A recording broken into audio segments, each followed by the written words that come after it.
قیامت کے دن اعلان ہوگا کہ کہاں ہیں وہ لوگ جو ہر حال میں اللہ کی حمد و ثنا کرتے تھے، اللہ پاک کی تعریف کرتے تھے۔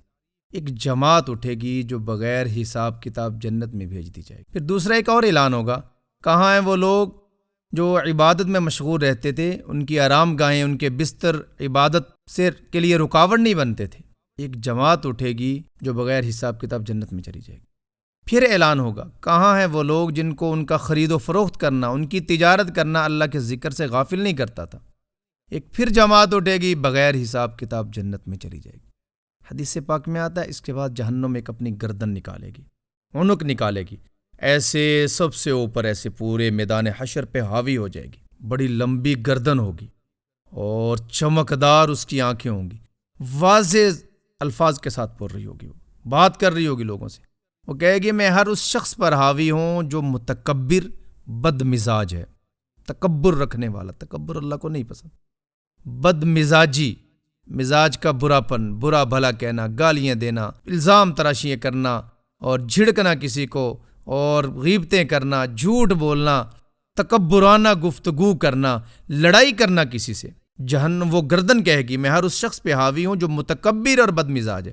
ایسے سارے لوگ اس کے سامنے ایسے ہوں گے جیسے کوئی برتن میں رکھی ہوئی کوئی چیز کسی کے پاس ہوتی ہے۔ جہنم کے لوگ، یہ میدان حشر کے لوگ، وہ ایسے اٹھا لے گی جیسے مرغی دانہ نہیں چنتی، ایسے میدان حشر سے ایسے لوگوں کو اٹھائے گی اور ایسے لا کے جہنم میں پھینک۔ وہ ہمارے ہاں مٹی نکالنے والی کرین چلتی ہے، وہ ایسے مٹی بھرتی ہے اور ادھر سائڈ پہ پھینک دیتی، یوں ہی اس کی ایک شکل سمجھ لیں۔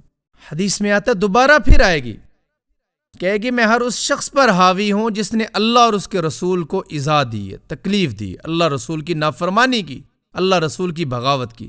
ایسے لوگوں کو چنے گی، جہنم میں پھینک دے گی۔ دوبارہ پھر آئے گی، پھر تصویر والے لوگوں کو جو تصویریں بناتے تھے، فوٹو بناتے تھے، جن کو یہ شوق رہتا تھا، ان کو اٹھائے گی اور جہنم کے اندر۔ اس کے بعد اللہ پاک حساب کتاب شروع کریں۔ قیامت کے دن اللہ کے دربار میں 3 قسم کی کچہریاں ہوں گی، 3 عدالتیں ہوں گی۔ ایک کفر اور اسلام کی عدالت ہوگی، کفر اور اسلام کی کچہری ہوگی جس میں کسی قسم کی کوئی معافی نہیں ہوگی، مسلمان کافروں کو ذرہ بھی معافی نہیں ہوگی، سب جہنمی ہیں۔ دوسری حقوق العباد کی عدالت لگے گی اللہ کے دربار میں کہ اس کے حق دینے، اس کے حق دینے، اس کے دو بھائی وہ حق ادا کرو اور معافی ہے یا اس سے معاف کروا لو، اس کے بغیر نہیں۔